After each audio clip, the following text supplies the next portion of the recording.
Não se pode mais falar em produção pecuária moderna no Brasil sem destacar a preocupação com o bem-estar animal. Hoje, desenvolver sistemas humanizados de criação vão muito além de uma simples filosofia de trabalho. Quando a gente fala em bem-estar animal, eu queria desmistificar isso um pouco para vocês, achando que é só um manejo no curral, não é isso? A gente está se preocupando então com todos esses princípios aqui da vida do animal. Cada vez que eu abalar um desses princípios, deixando o animal ficar doente, por exemplo, pneumonia, ou fazendo com que o animal não tenha uma nutrição adequada, ou então deixar ele num ambiente cheio de lama ou cheio de poeira e mudar aí a parte de conforto. Toda vez que eu faço isso, eu coloco dentro do sistema um agente estressor.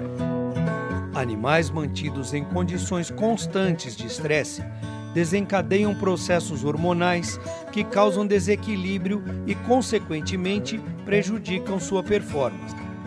Dentro desses hormônios, a gente tem um punhado deles, mas eu vou falar em um especial, o cortisol, que é um indicador de estresse crônico. Estresse crônico é aquele estresse, não é que o animal toma um susto hoje ou um choque.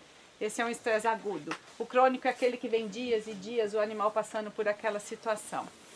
Sempre que o cortisol estiver muito alto, inclusive isso para nós humanos, a gente começa a ter uma inadequação do uso da insulina. A insulina não consegue se ligar a uma célula. Se a insulina não consegue trabalhar, quem é que não entra dentro da célula do animal? O açúcar, a glicose. Então não adianta nada a gente trabalhar com profundidade do solo, microbiota, fazer todo isso aqui produzir, ter um capim bom, produzir todo um sistema, se a glicose, que é o que a gente quer que entra dentro da célula do animal, não vai entrar porque o cortisol está alto. Então, na verdade, a gente tem que começar a ver como um todo, né? O animal tem que conseguir aproveitar tudo que a gente está produzindo num sistema. E aí, então, que entram as recomendações de algumas boas práticas para a gente ir tentando sempre manter esse hormônio fora do nosso caminho. Porque não é só um problema de insulina que ele vai trazendo, que é a resistência à insulina, mas ele vai trazendo outros problemas como a queda da imunidade do animal. E ele fica mais suscetível a algumas doenças. O clima tropical, presente em quase todo o território brasileiro, acaba sendo um desafio a mais na busca pelo bem-estar animal.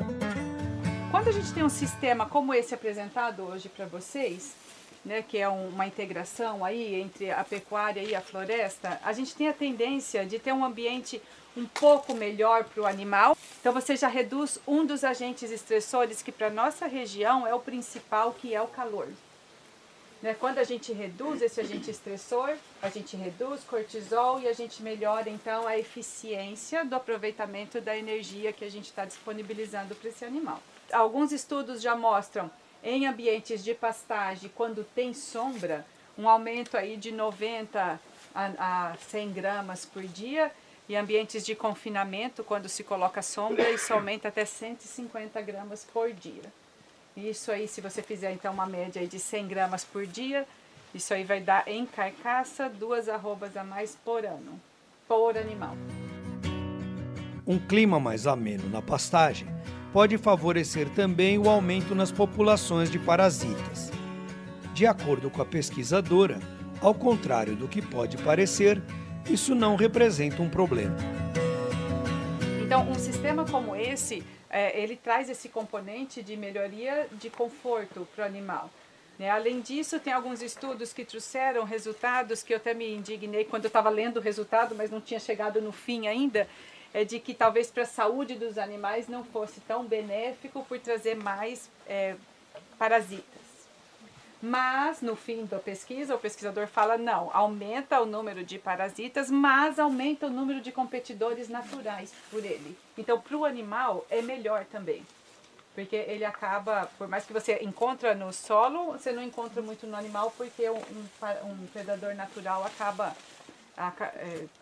eliminando, né, esse carrapato, essa parte de parasitas. A adoção de sistemas sustentáveis na produção de carne hoje garante maiores ganhos ao produtor, não só em quantidade de carne produzida, mas também adequando seu negócio às demandas de um consumidor cada vez mais exigente. E aí, a longo prazo, o que o mercado vem indicando para a gente é a tendência de segmentos de venda de carne de produtores que tenham um ambiente um pouco mais sustentável e que garantam melhor, né, o bem-estar dos animais.